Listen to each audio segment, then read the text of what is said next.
Bonjour et bienvenue dans Viens, on parle de tout. Viens, on parle de tout, le podcast qui ne s'intéresse pas à ta réussite, mais qui s'intéresse à ton histoire.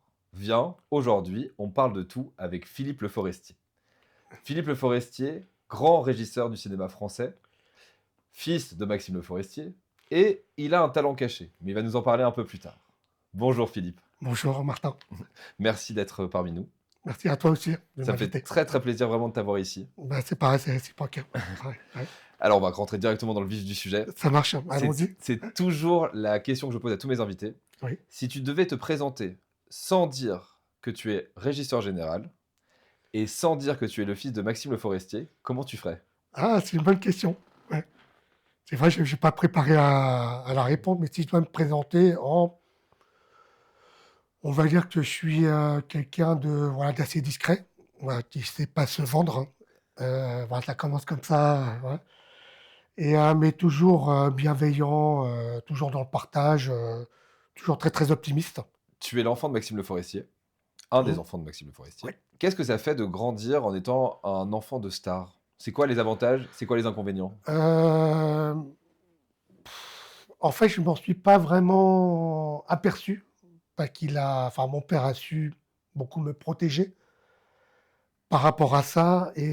Donc moi, j'ai jamais réellement ressenti un espèce de décalage, mais plus une chance parce que déjà c'est un musicien, c'est un chanteur. Donc quand on grandit dans un univers musical, c'est toujours très agréable parce que voilà, on l'accompagne, on l'entend chanter. Il y a des camarades chanteurs qui viennent à la maison, Ah, ça va être qui veulent incroyable. faire des bœufs, hein, donc on vit des choses assez extraordinaires. Après, non, non, on a toujours su faire abstraction de tout ça. Il m'a toujours protégé par rapport à ça. Voilà, donc je suis T'as une jamais enfant ressenti... plutôt heureuse C'est et normal. plutôt normale. Voilà, c'était avant tout un père et un super père. Si quelqu'un observait ta vie pendant 24 heures, ok, non-stop pendant 24 heures, Ouais. qu'est-ce qu'il comprendrait pas? Ah, éventuellement, peut-être qu'ils ne comprendraient pas que je suis toujours impliqué à 100, que je ne sais pas vraiment doser les choses. C'est-à-dire que quand je suis au boulot, c'est 100 boulot. Il n'y a pas de copinage, il n'y a pas de. C'est-à-dire que je suis dans mon boule donc c'est compliqué pour moi quand je suis au travail, hein, d'aller profiter un peu des gens, de tes camarades au déjeuner ou d'aller boire des coups le soir. Même si je prends du plaisir, même si du sourire, mais moi je suis toujours sur le qui-vive. Et j'ai toujours du mal un petit peu à me détendre. Donc Ok. ça, c'est ça qui peut-être ils ne comprendraient pas. Mais t'es focus, soit t'es à 100% dans ce que tu fais, Après, c'est peut-être dû aussi à ma surdité aussi, parce que ça demande une parce que là, concentration, un contrôle. bien sûr, parce que là, je pense que les gens découvrent que tu as une surdité. Voilà, ouais, voilà, des surdités de naissance, Euh, exactement. Donc, c'est de naissance. C'était une question que j'avais à te poser. T'es né sourd. Alors, je suis né complètement sourd. Alors, complètement non, parce que j'ai dû avoir une perte de 5 de 95%. Donc, j'entends 5% de ce que vous entendez. Donc, les portes qui claquent, tapent très fort dans les mains, ça j'entends. Mais sinon, tout le reste, que dalle. Et on sait pourquoi ou pas du tout? En fait, je ne me suis jamais vraiment posé la question. C'est mes tympans qui sont trop paresseux. On va dire ça. Ah, c'est très joliment dit. Et justement, quand on est enfin, de sa naissance jusqu'à l'âge de 3 ans, l'oreille grandit trop vite, hein. Donc, on ne peut pas être appareillé. Donc, il faut attendre l'âge de 3 ans.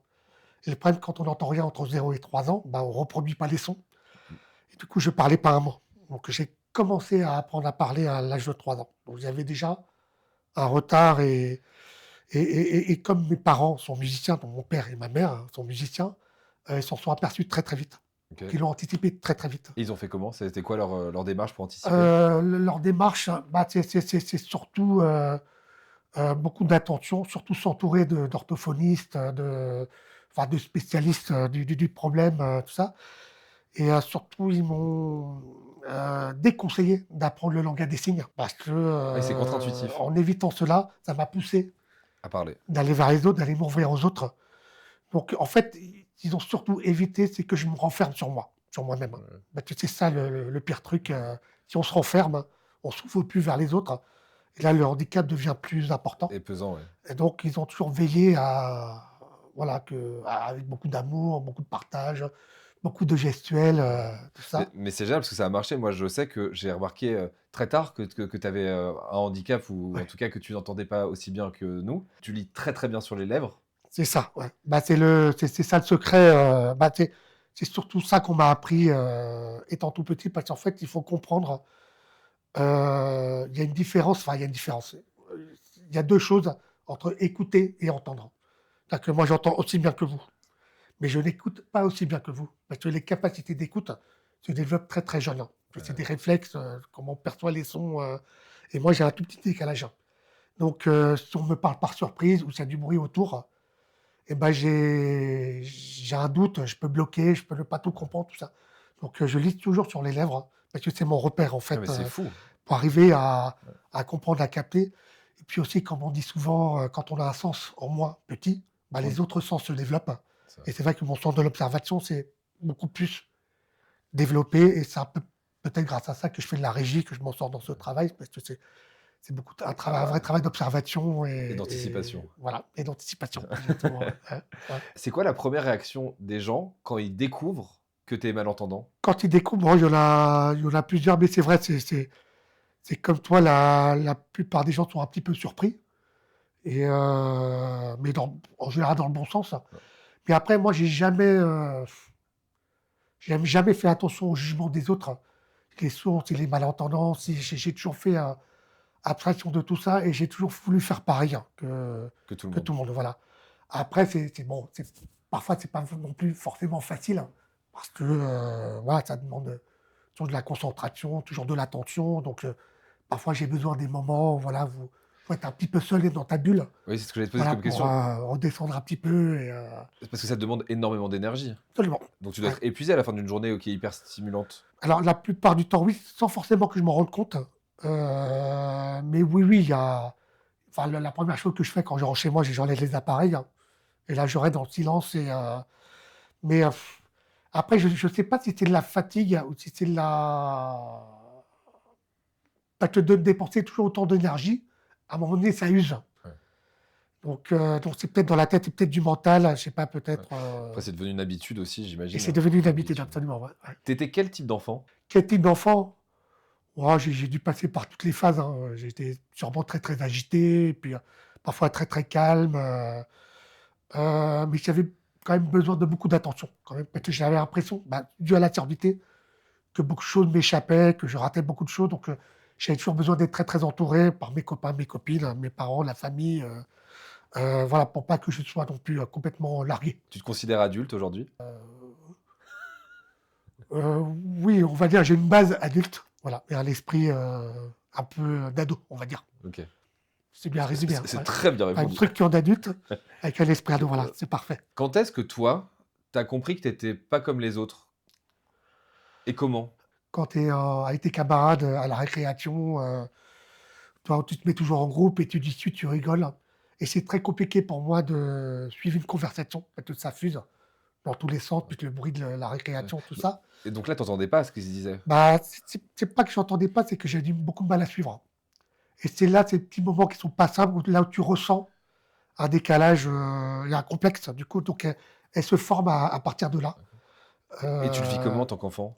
C'est un peu aléatoire, quoi. C'est un peu, comme les montagnes russes, hein. Il y a d'un coup ça va, tu l'acceptes, d'un coup ça va moins parce que tu l'acceptes pas, parce que bon, on a tous des morales, Bien sûr, qui varient, tous les jours. Donc quand tu as pas le moral, ça va pas. ce problème-là devient plus important, du coup. Et donc j'ai toujours eu ce petit complexe-là, le fait d'avoir toujours un petit temps de retard.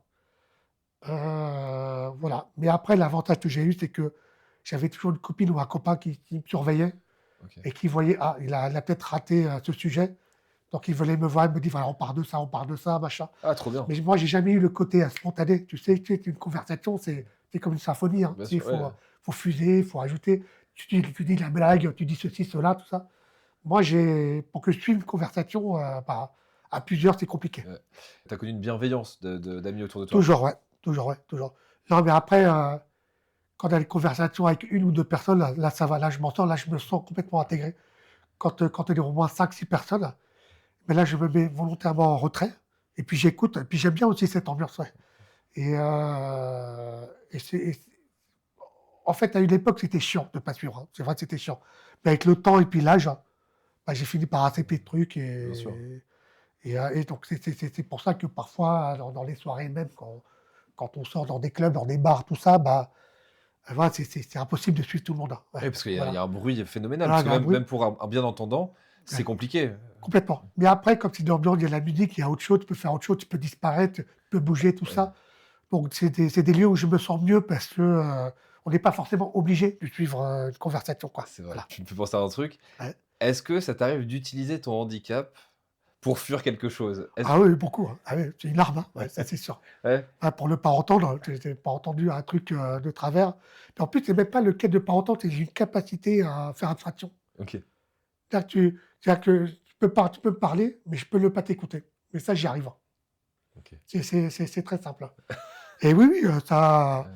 oui, Tu je fais l'ut semblant de pas entendre, ouais. semblant de pas suivre, semblant oui, ça Et tu l'utilises souvent? À quelle fréquence tu l'utilises? oh, c'est selon l'état de fatigue. Selon Ouais. l'état de fatigue Et et puis aussi d'opportunisme? souvent pour taquiner. Moi, j'aime Ouais. bien taquiner aussi. J'aime bien embêter, et taquiner là-dessus, ouais. Ça, c'est plutôt agréable, hein. Est-ce que tu penses que ton handicap t'a limité parfois dans la vie ou jamais? Ou Oui et non, bah, en fait, je me dis très, très souvent, tu sais, par exemple, quand je regarde la télé, je regarde principalement des séries, originales, hein, ou des films originaux avec des sous-titres. Tu vois? Parce que moi, le sous-titre, j'adore ça, ça me sauve, ça et moi, j'aurais toujours adoré, je sais pas s'il y a eu l'invention, tu vois, espèce de lentille où, je peux voir, en 3D des sous-titres, qui retranscrivent tout ce qu'on dit autour de moi. Ça, c'est le rêve de ma vie, quoi, tu ah vois? oui, tu veux dire une application par Une exemple? appli, où tu vois, Mais ça va alors sûrement je arriver sais un pas jour. comment, alors peut-être pas par des lunettes, mais peut-être par une lentille, peut-être je sais quelle invention, où j'ai une, retranscription, mais exacte, hein, parfait, hein, pas les retranscriptions, sur la télé, pas qui Oui, sont oui. Oui, mais que dans souvent dans le sens, il y a 5 personnes, si tu regardes un tel, tu vois ce qu'il je lui vois, ouais. dit. Et je me dis que si j'avais cette application-là, en fait, capacité-là, moi, je penserais peut-être un peu mieux sorti, enfin, il y aura peut-être des choses que j'aurais mieux contrôlées, mieux fait, pas raté, en fait, j'ai toujours la peur et la sensation de passer à côté de quelque chose et ça fait partie de mes craintes au boulot aussi. Au boulot, ça va très, très vite, la régie, hein, ça va et le fait de rater un mot, de rater une info importante, ça, c'est ma grande peur. Ouais, mais cette idée d'application, je pense que ça arrivera, hein, parce que tu sais, maintenant les AirPods, ils traduisent en simultané, donc en fait, maintenant, c'est juste projeter, parce que Complètement. capter le son et arriver à le transcrire, on y arrive, donc Alors, ça existe, mais c'est pas aussi bien foutu, parce que moi, en fait, c'est important, c'est que tu dis une phrase et puis la retranscription, le sous-titre, il vient, allez, 1 seconde ou 2 secondes avant. Après, ah pardon, ouais, après et ce décalage, pour moi, je le sens tout de suite et quand je vois ce décalage, et ça t'énerve. ça me soit c'était comme, sur les journaux télévisés où tu peux mettre les sous-titres sur les malentendants.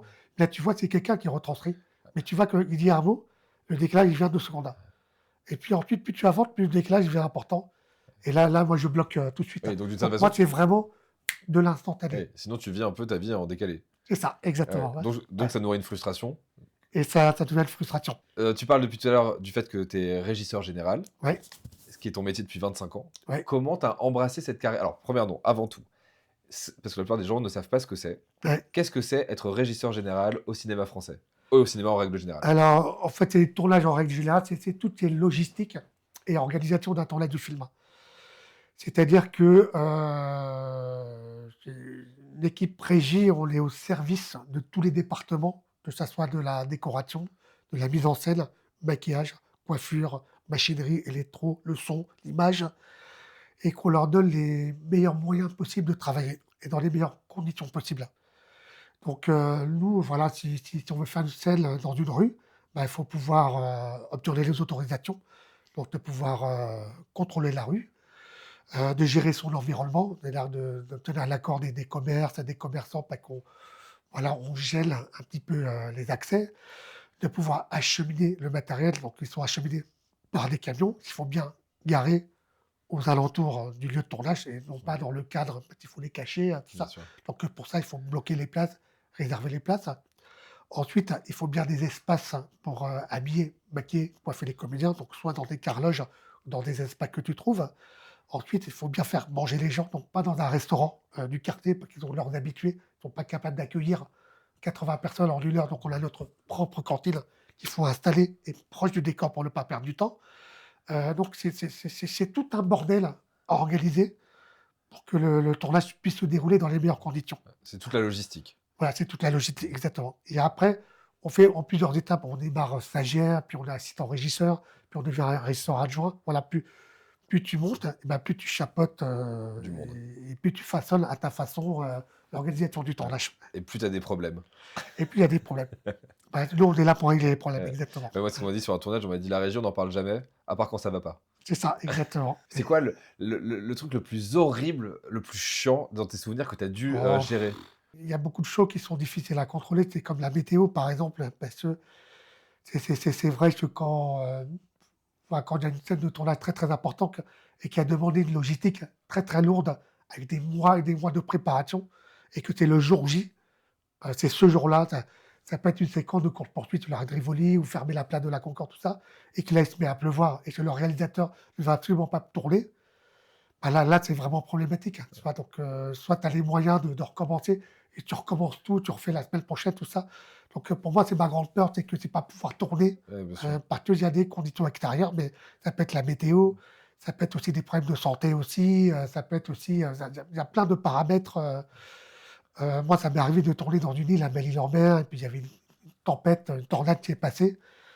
Voilà Vous avez fait et comment? là, le décor n'était pas accessible, donc heureusement que je connaissais suffisamment de monde sur place, avec les tracteurs qui ont débarqué pour déplacer les arbres qui coinçaient l'accès à la Mais route, non! Donc ouais, attends, tu as fait déblayer la route pour que les gens du tournage puissent arriver? absolument, ouais, ouais. Ah, Bah, en c'est fait, ouf! c'est tout le travail d'un régisseur aussi, c'est pouvoir, visualiser les problèmes et comment, anticiper et comment réagir le plus vite possible. Donc, en fait, c'est là où j'adore ce métier-là, surtout quand on est régisseur général, c'est toute la préparation du film. C'est-à-dire qu'on sait exactement où est-ce qu'on va tourner et quand. Et à ce moment-là, il faut visualiser tous les problèmes qui peuvent arriver, pour toutes les imaginer, par rapport à ton vécu et à ton expérience. Et c'est là que tu trouves une solution à chaque problème. Après, attention, il y a aussi un budget à surveiller. Il y a aussi le temps aussi à contrôler, parce qu'on ne peut pas non plus tout faire. Il ne faut pas se faire écraser par le travail, tout ça. Et donc, c'est vrai que tout se joue à la prépa. Et une bonne préparation, c'est un bon tournage. Et moi, en tournage, en général, je fais que de la supervision. Tu vois? Et après, dès qu'il y a un blême, tac, c'est bon. J'ai Mais prévu ce coup-là, j'ai prévu du monde, j'ai prévu tel véhicule, j'ai prévu ceci, un plan B, tout ça.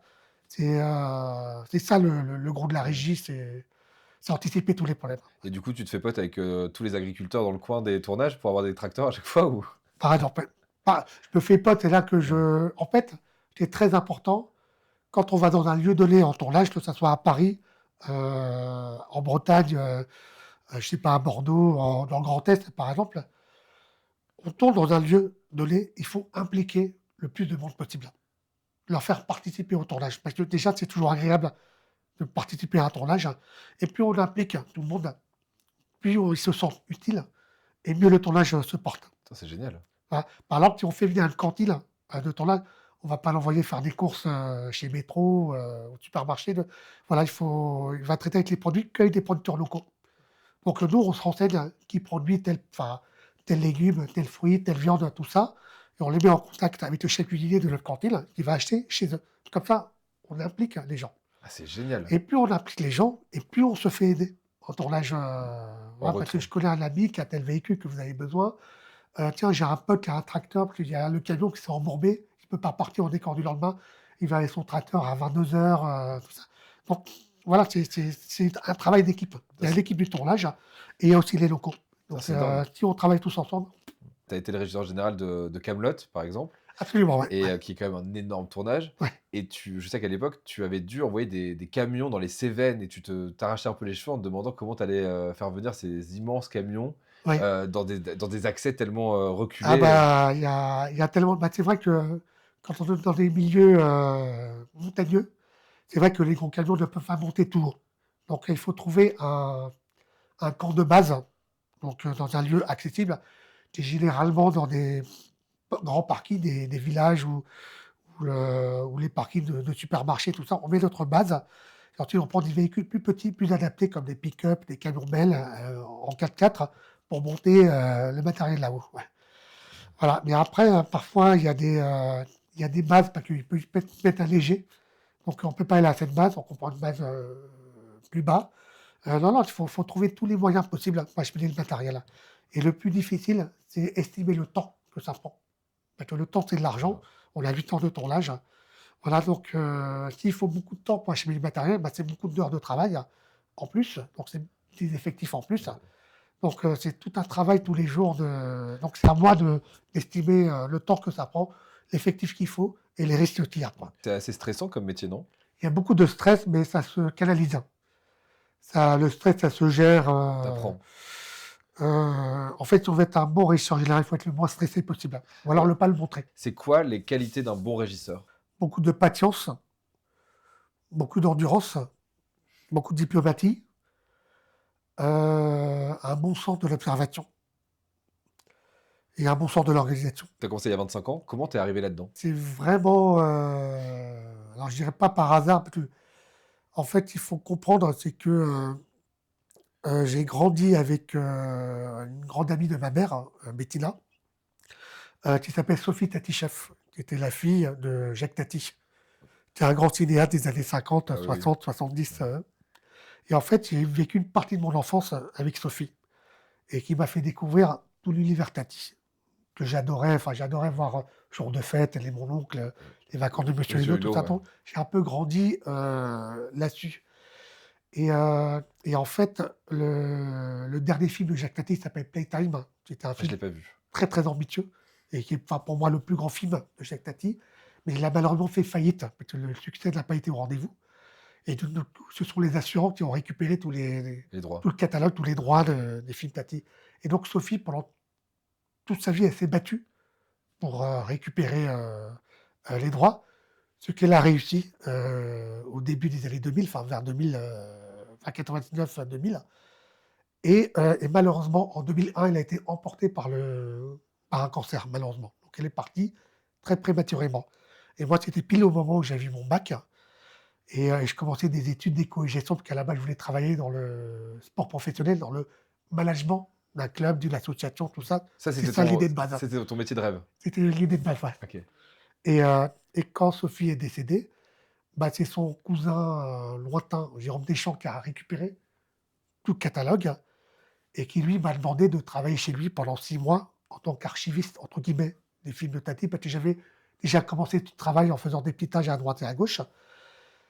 Donc, je me suis retrouvé dans sa boîte, et Jérôme Deschamps, c'est créateur des Deschamps. Donc, en parallèle, dans son studio au sous-sol, bah, il enregistrait Les Deschamps. les Deschamps. Et t'as assisté à ça? Ouais, bah, c'était en bas, moi j'étais à l'étage, j'étais au premier, et c'était au sous-sol. Ça devait être dingue, non? Ah ouais, c'était. Puis il y avait des super acteurs, des super, comme des François Morel et Yolande Moreau, Philippe Duquesne, tout ça, c'est vraiment. Et en fait, donc du coup, j'ai dû arrêter les études, et c'est pendant ces 6 mois-là, voilà, où j'ai travaillé un peu à droite et à gauche, où j'ai découvert un petit peu ce milieu de l'audiovisuel. Et en parallèle, j'ai eu une autre connaissance qui m'a fait travailler pendant 1 mois chez Le Vrai Journal de Quart Zéro, en tant que stage d'observation, parce que ça m'intéressait de voir. Et puis tout de suite, je me suis rendu très très utile pour aider les équipes de tournage dans la régie, justement. Donc au lieu de rester 1 mois, je suis resté 6 mois. Et puis au bout de 6 mois, bah, de fil en aiguille, ils m'ont engagé en tant que stagiaire régisseur, parce que c'est un statut, un stagiaire régisseur. Et j'ai commencé en 2002-2003. Et puis comme je m'en sentais très très bien et que je me sentais utile, je sentais que ça apportait quelque chose aux gens, et bah, voilà, j'ai bossé tellement, tellement, tellement, tellement pendant des années, bah, que petit à petit j'étais repéré dans le cinéma. Puis j'ai rencontré du monde.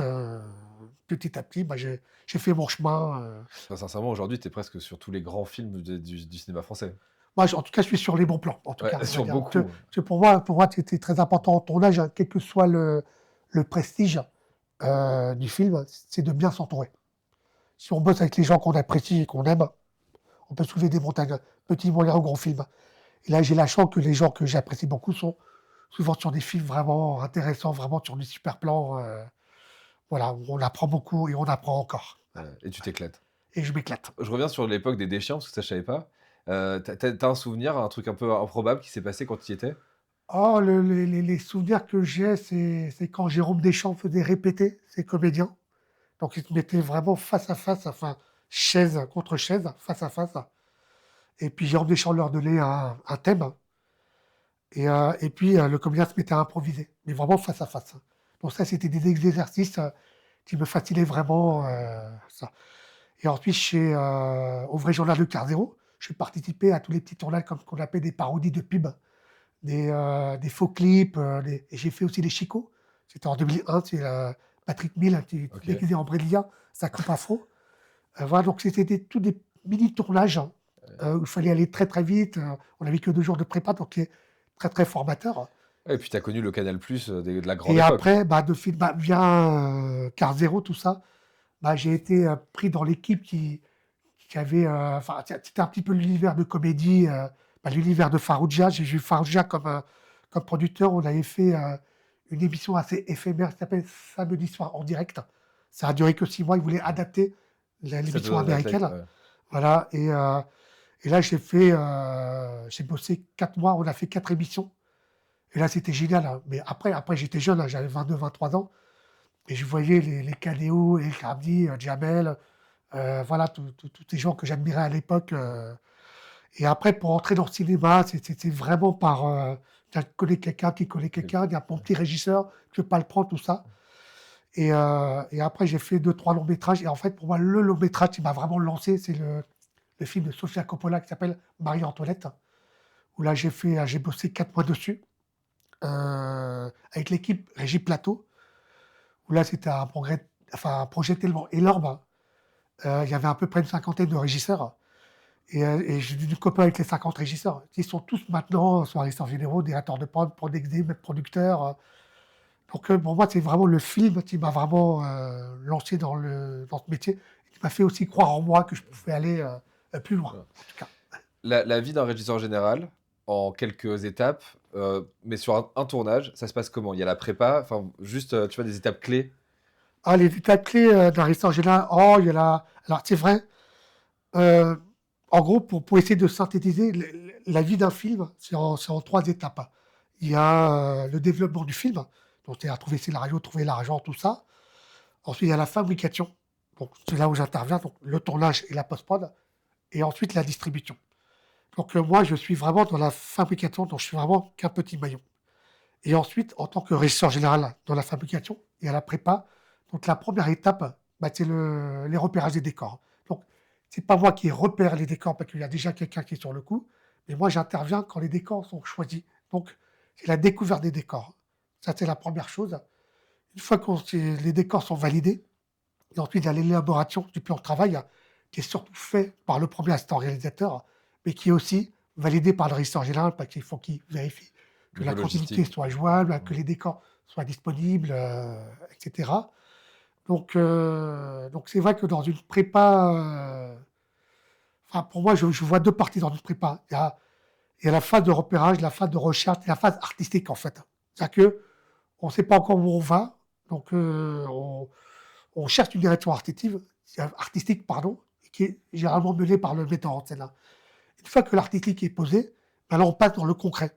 Donc c'est-à-dire il y a les essais filmés, il y a la fabrication des décors, il y a les préparations des équipes déco, c'est-à-dire qu'il y a des équipes déco qui entrent dans les lieux de tournage pour repeindre les murs ou construire quelque chose comme sur Camelot, tout ça.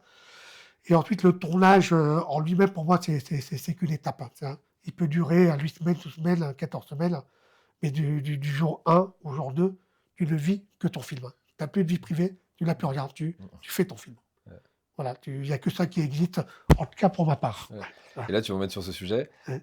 Personnellement, comment c'est? Parce que ça va être compliqué d'allier le personnel avec le boulot, Oui, surtout quand tu es très demandé comme toi et que tu enchaînes. Là, je sais que tu es sorti de 2 ans presque de tournage oui. non-stop. J'imagine que tu dois faire des concessions. Et pour avoir enfin, une vie de famille, une vie personnelle, comment tu gères le truc? Comment ça se passe? Alors ça, c'est en fait, c'est compliqué. Comme j'ai pas de famille et pas de femme, pas d'enfant, et que j'ai pas connu ça, donc c'est compliqué pour moi si j'ai pas la certitude que c'est pas possible.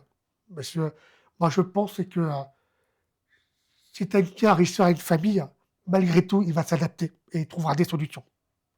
Donc, lui,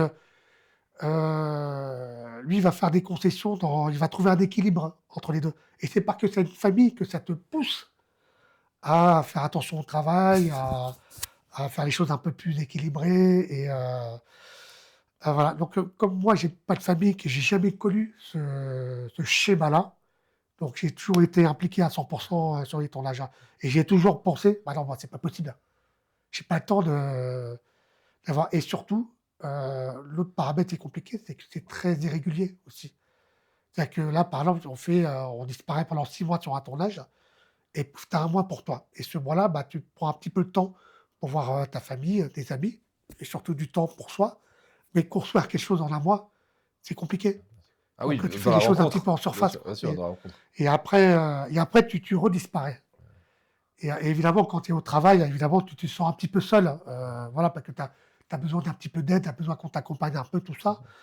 Et après, ça fait des années que je fais ça, donc j'ai pris l'habitude. Donc à l'heure actuelle, je vois pas comment je peux avoir, une vie à côté d'un tournage. Ouais, Mais peut-être pas que je l'ai jamais vécu, bien donc sûr. j'ai jamais essayé. Et ça te pèse de pas avoir de famille ou c'est OK? Bah, en fait, je me pose pas la question. Donc je sais pas si c'est, c'était peut-être inconsciemment, d'éviter le sujet, de manière inconsciente, on va dire, peut-être. Mais, non, non, c'est pas une envie première en tout Ouais, cas. ouais. C'est pas Oui, une obsession. ton métier est une passion, hein, comme toutes les Voilà, passions, c'est ça. c'est Et dévorant. puis et puis Ouais, le c'est temps passe. est-ce que tu as des anecdotes, de tournage un peu hallucinantes avec parce que tu as fait des projets énormes? Je veux dire, là, on n'en parle pas parce que le but, c'est de parler de ton parcours mais voilà, tu as fait Marie-Antoinette, tu as fait des Kaamelott, tu as fait, des Dupontel. Oui. Voilà, est-ce que tu as qui te viennent en tête des anecdotes, voilà, soit très drôles, soit des choses lunaires où tu t'es dit: «Putain, c'est ouf». Oui, il y a ouais, il y a quand même en fait, l'avantage des tournages, c'est quand on se retrouve dans des monuments de Paris et que c'est le gardien, qui te fait un petit repérage. Parce que c'est vrai qu'il y a d'abord un repérage avec la mise en scène côté artistique, sur les lieux dans lesquels on va tourner. Puis après, moi, j'y retourne tout seul pour comprendre le mécanisme d'un bâtiment historique, quels sont les accès, comment on amène le matériel. Et très souvent, bah, tu as le gardien du coin ou le concierge ou le technicien, bah, il te fait découvrir des espaces cachés, des endroits cachés. Moi, par exemple, si je vais citer 2 choses qui m'ont vraiment fasciné. Donc il y a j'ai fait un film qui s'appelle Da Vinci Code de Ouais, Ron ouais. Howard, et on l'a tourné dans le Louvre, les nuits. Et en fait, comme on ne pouvait pas fermer le Louvre, dès que le musée fermait le soir, on fermait, la place de la Pyramide, on faisait venir les camions, on acheminait le matériel et puis on tournait vraiment de minuit à 4 heures du matin. Donc à 4 heures du matin, fin de tournage, bon, parce que c'était en été, le jour se levait bientôt et puis il fallait aussi dégager tout le matériel, et ensuite la direction du Louvre avait imposé pour des questions de sécurité qu'on mette un régisseur par salle, même les salles de transition, par lesquelles tu passais pour aller au lieu de tournage, tout ça. Et nous, en tant que régisseur, j'étais un jeune assistant, on faisait des déroulements qui gardaient telle pièce. Du coup, je me suis retrouvé tout seul dans la pièce de la Joconde, de 2 heures à 4 heures du matin. Et il y avait que moi et la Joconde. Donc j'étais tout seul. Donc là, tu te dis, ça c'est chouette des régisseurs. Et surtout, tu es fou, c'est qu'il y a un régisseur qui vient me relayer. Et à ce moment-là, il y a le réalisateur Ron Howard, qui est le mec qui a fait Happy Day, qui a fait Apollo 13 et tout ça. Il passe. Et là, en rigolant, il dit, voilà, vous avez vu la chance que vous avez d'être face à la Joconde. Et puis il part, en rigolant. Donc ça, pour moi, c'est un moment extraordinaire. Heu, Et puis l'autre truc de fou, c'est que j'ai fait un film qui s'appelle Éperdument de Pierre Godot. Qui raconte l'histoire d'amour entre une détenue et un directeur de prison. Et on l'a tourné dans la prison de la Santé. Parce que la prison de la Santé, il y a eu des travaux qui sont terminés maintenant. Mais avant les travaux, il y a eu un laps de 1 an et demi, 2 ans, où il fallait vider la Santé, puis garder une aile pour des semi-détenus. Parce qu'on ne peut pas vider une prison, sinon juridiquement, elle s'arrête. ah oui? Ah Et bon, je donc, savais du pas. coup, il y avait 3 quarts de la prison de la Santé qui étaient désaffectés. Et que nous, notre équipe de tournage, on l'a occupé pendant 2 mois. Donc j'ai quasiment habité la prison de la Santé pendant 2 mois. Putain, c'est ouf. Et là, c'était juste extraordinaire. Mais Je attends, voyais le quartier VIP, je voyais mais la tu pub dormais de dedans? Meryl. Non, non, je dormais pas, enfin «habiter» entre guillemets. Ouais. C'est-à-dire que j'arrivais tous les matins à 8 heures et je repartais tous les soirs à 20 heures. Donc 12 heures par jour, hein. J'avais ma propre cellule, c'était mon propre bureau. Et puis surtout, j'avais engagé un ancien maçon à la régie et un super, enfin, il est devenu un super régisseur et qui lui nous expliquait toutes les anecdotes de la prison de la Santé. Donc il a montré la cellule de Meryl, la cellule de l'ancien président chilien Noruega, voilà, là où était Tapi, là où était donc tout. tout côté caché de la prison de la Santé. Puis surtout qu'il fallait qu'il limite un maximum de contact avec l'extérieur. Donc il fabriquait. Donc dans les sous-sols, il y avait la menuiserie, la serrurerie, enfin il y avait Ah oui, genre c'était en autarcie, un maximum. voilà. Et donc j'étais dans la santé. Et c'est quoi l'anecdote la plus ouf qu'il t'a racontée? L'anecdote, oh, il me racontait, c'était, je sais pas si vous avez entendu parler de l'évasion de Vaujours. Vaujours, c'était un braqueur très très connu des années 70, 80. Et il a été emprisonné au début des années 80. Et, euh, et en fait, sa femme a pris des cours de pilotage d'hélicoptère. Et au bout de quelques heures, bah, elle est partie avec l'hélico. Elle est passée par-dessus la santé. Elle a lâché un truc télescopique, tout Ouais. ça. Et puis, il a vu Vaujours Se barrer? partir se barrer avec. Puis, ils ont lâché l'hélico après, je sais plus si c'est Parc Montsouris ou après Port d'Orléans, je sais Ouais. plus. Puis, ils se sont enfuis. Et ils se sont fait attraper, je crois, 4 mois après. Putain, c'est ouf. Voilà. Donc, lui, il a vécu l'évasion de Vaujours. Et à l'époque, il n'y avait pas de surveillance dans les corridors. Il n'y avait pas de filet, tout ça. Donc, c'est depuis Qu'ils ont mis. cette histoire-là qu'ils ont mis de la surveillance dans les tours. Et c'est ce qui est magique dans ton métier, c'est qu'en fait, en plus de participer à une aventure incroyable, Ouais. tu es le seul en partie à avoir le temps de rencontrer des gens et de visiter des lieux et de passer du temps dans des lieux. Exactement. C'est magique. Exactement. Bah, exactement. Bah, c'est ça qui est un métier vachement passionnant, c'est que tu te rencontres beaucoup de monde avec beaucoup de métiers différents et beaucoup de contextes différents.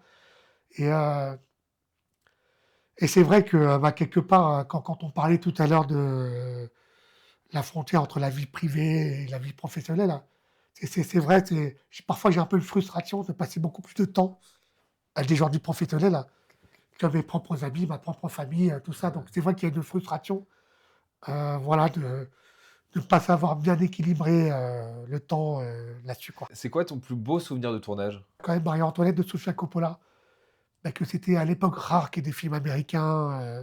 Et puis Sofia Coppola était en vogue à cette époque-là. Donc ça, c'était un grand souvenir.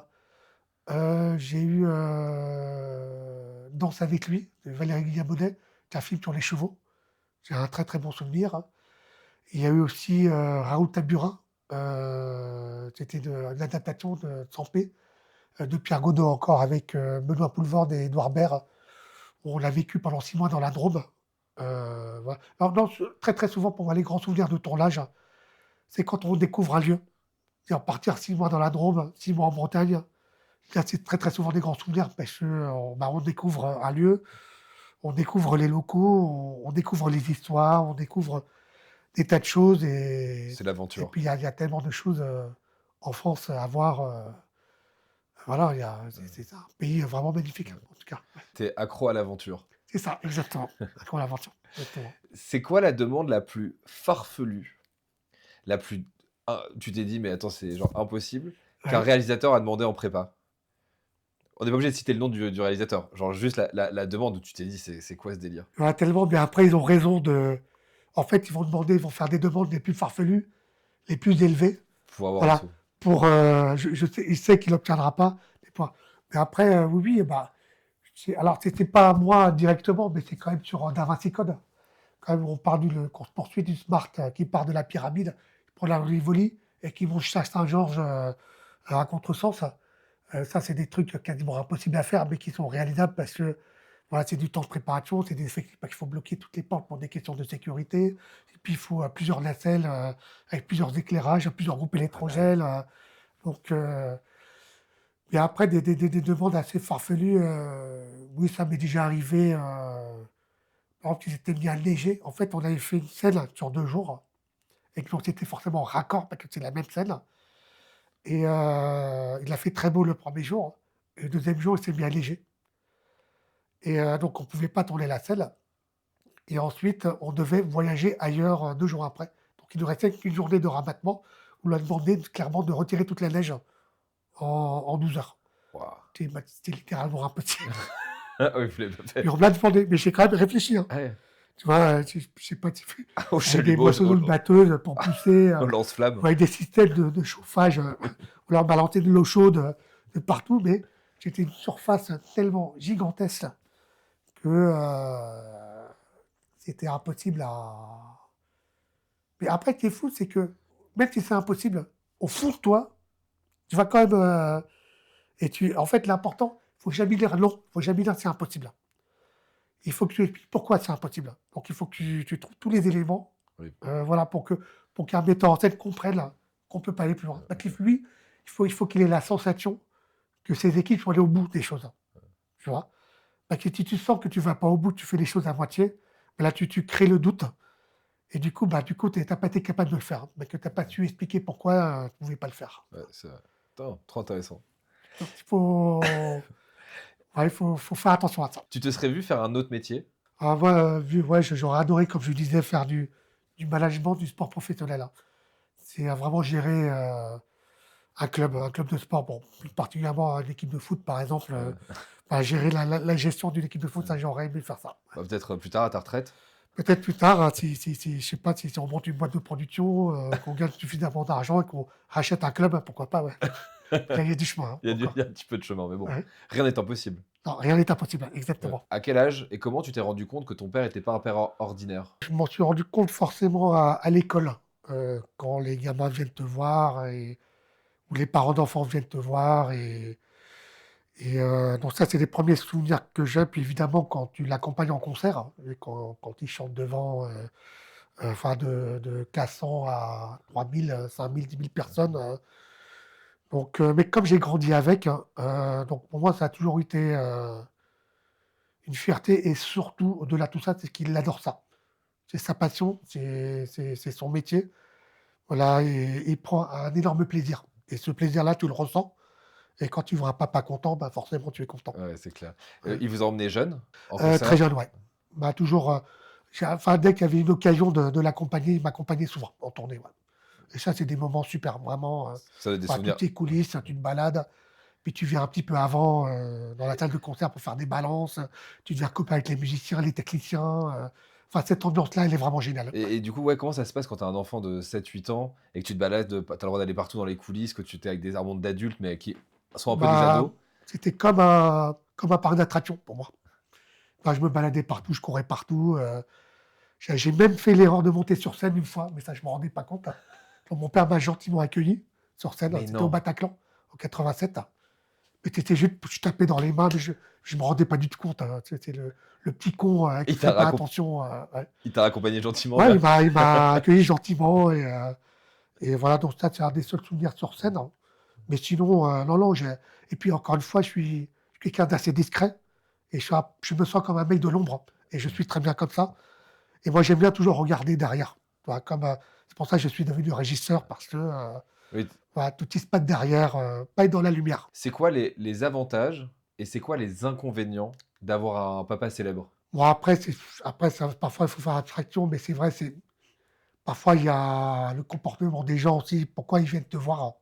Et parfois, tu sais pas forcément pourquoi ils viennent te voir. Donc, et comme moi, je suis quelqu'un d'assez bienveillant, voilà, il y a les gens enfin, ça peut arriver des gens qui viennent me voir et dire, voilà, j'adore ce qu'il fait, ton père, tout ça. Moi, je trouve ça bien, tu Ouais, sais, ouais, bien sûr. ça fait plaisir, ça marque.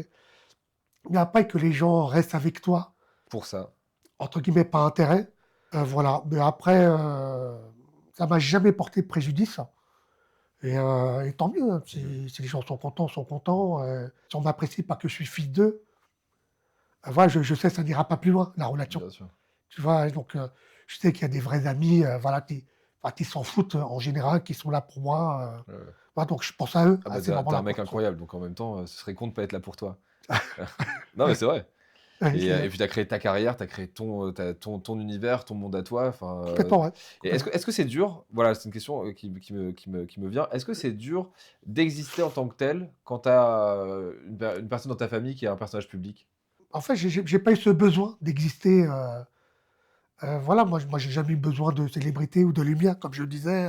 Après, j'ai toujours été fasciné par le plaisir qu'il procure aux gens, c'est-à-dire à travers la guitare ou à travers les chants ou à travers la scène. Et cette admiration, cette fascination, c'est vrai, c'est une forme de reconnaissance. Génial, c'est une sensation, j'imagine. Génial, si on aime pour ta musique, c'est super, tu sais. Mais après, toutes ces célébrités, moi, ça m'a jamais. Et puis, je travaille aussi en tant que régisseur de cinéma, donc ça fait presque 25 ans que je fais ça. Voilà, après que les gens te sourient tout le temps, tout ça, c'est vrai, à un moment, c'est agréable, mais après tu peux vite, perdre pied, tu peux vite être, Bien déconnecté sûr. et devenir faux et donc c'est Ouais. c'est assez dangereux, quoi. Donc faut toujours bien s'entourer, avoir les pieds sur terre, Ouais. c'est important, quoi. C'est comme pour tout le monde. Comme pour tout le monde, exactement, ouais, ouais. Je sais pas si on peut parler de cette anecdote, mais moi, c'est une anecdote qui m'a fait beaucoup rire. Oui, Quand tu étais jeune, ado, vu que ton père et Maxime Le Forestier, qui faisait partie des Enfoirés, etc., ils vous emmenaient au truc des Enfoirés. oui, Et toi, tu étais très, très amoureux à l'époque de... Enfin, très amoureux, on se comprend. T'adorais une chanteuse qui était là, et oui, tu l'as croisée à la cafétéria de l'événement. oui. Et il y a une petite anecdote là-dessus qui est un peu marrante. Est-ce que tu veux bien nous en parler ou... Bien sûr, oui, oui, c'était au début des années 2000, à l'époque quand les Enfoirés, démarraient leur tournée, qu'avant c'était dans une émission de télé qui était fixe à Paris, que ça soit au Zénith ou à l'Opéra Comique, tout ça. Et au début des années 2000, on commence à faire une tournée, donc faire des villes, donc s'est déplacé dans les grandes villes françaises. Et moi, ça m'arrivait d'aller 2 jours, par an, donc avant l'enregistrement TV, donc pendant les répétitions des Enfoirés, parce qu'ils venaient une semaine avant. Et c'est souvent les meilleurs moments parce que bon, même si c'est énormément de travail, voilà, les gens étaient contents d'être là, donc c'était une ambiance, bon enfant. Et puis en effet, il y avait une des chanteuses qui démarrait, dans les années 2000 et j'étais dingue, vraiment dingue d'elle. Et puis à la cantine du soir, où là, c'est des buffets, et moi, c'est vrai qu'à ma table, je guettais la table des desserts, et là, je la vois se lever, donc moi, je me lève pour me retrouver face à elle devant le buffet des desserts. Et là, un petit regard, un petit échange de regard. Je suis là, tout va bien. Et là, je vois un gâteau au chocolat avec une surface qui est assez brillante, Oui, un avec glaçage. des parts, voilà, un glaçage exactement. Et moi, je mets ma main, je la regarde. Et en fait, c'était pas d'un gâteau au chocolat, c'est de la mousse au chocolat. Donc, je trempe ma main dedans, je fais comme ça, devant elle, ma main pleine de chocolat. Je mets sur l'assiette comme ça. Là, la honte. Et là, il me regarde, genre, comme ça, il regarde à côté, quoi. Là, j'ai plus jamais osé lui reparler, j'ai plus jamais osé la revoir, Oh là la honte là, de ma vie, quoi. tristesse. Voilà, c'est comme ça, j'aurais Bah ouais, tenté ma t'auras chance. tenté. T'auras pas de regret. Non, pas de On va regret, dire que ouais, c'est de la ouais, faute du gâteau. exactement, ouais. Bah, j'ai dû, décomposer un peu, mais bon, voilà, ouais. C'était un gâteau restructuré C'est ça, dans ton exactement, ouais. assiette. Notre société où aujourd'hui, de plus en plus de gens envoient des messages vocaux. On en pense quoi des messages vocaux? C'est-à-dire que, Les notes vocales. oui, quand c'est trop long à écrire, Ouais, compliqué pour moi, compliqué pour moi. Parce qu'en fait, très souvent, les messages vocaux, c'est que, déjà, tu as pas le temps. Donc, tu as pas le temps de taper. Donc, de base, tu es pressé. Donc, quand tu es pressé, bah, tu t'appuies. Et puis, généralement, les gens sont comme ça, tu sais, avec le téléphone, parce qu'ils sont sur d'autres trucs, et soit ils sont en voiture. Alors, ouais, donc, tu vois, tu étais loin du truc, mais souvent, tu as du bruit autour, ouais, hein. l'enfer. Donc, les messages vocaux que j'entends, bah, je comprends que la moitié, quoi. Tu vois. L'enfer. Donc, On n'est pas avec, on n'est pas pour. non, souvent, je réponds, écoute, j'ai compris la moitié de ce que tu dis. Voilà, tu peux. Et là, il prend le temps de retranscrire. Moi, j'ai entendu un humoriste qui disait que les notes vocales, ça fait gagner celui qui les envoie et ça fait perdre du temps à celui qui les reçoit. Ça, c'est archi, c'est archi vrai, ouais. Archi vrai. Alors là, on passe dans la rubrique les questions what the fuck. Ouais, Donc, il y en a 3. ouais, Tu réponds ce que tu veux. ouais. Tu penses que tu entends moins bien parce que ton cerveau est flemmard ou parce qu'il a décidé de te protéger de la connerie humaine? Ah, très très bonne question. Ouais, pour moi, les deux sont vrais. Ok. Les deux sont vrais. Pourquoi le mot abréviation est-il aussi long? Pour moi, le mot abréviation est-il aussi long? C'est une question what the fuck. Bah, pour comprendre qu'il est long et pour mieux capter les choses courtes, en quelque sorte. C'est possible. Ouais. Non, elles sont un peu dures, mes questions. Est-ce que tu penses que Chewbacca utilise l'après-shampoing comme un petit fragile qu'il est, ou est-ce qu'il se lave au savon de Marseille comme un bonhomme? Non, non, c'est une peluche. Donc, je ne lave pas au savon de Marseille. Il est avec le petit après-shampoing, Voilà, c'est ça, exactement. trop cool. Ouais. Qu'est-ce que je peux te souhaiter pour la suite? Tu peux me souhaiter pour la suite? Bon, j'ai une bonne continuation, hein, ça suffit, hein. Ouais? Voilà, Bah, bonne continuation. la stabilité. Exactement. En tout cas, merci beaucoup d'être venu et d'avoir partagé tout ça avec moi. Ouais, merci Martin, merci à Ça me toi. fait très, très plaisir. Franchement, je suis ravi, j'avais trop envie que tu viennes. Pareil, c'est pas correct, pareil. Et nous, on se retrouve dans 15 jours pour un autre épisode.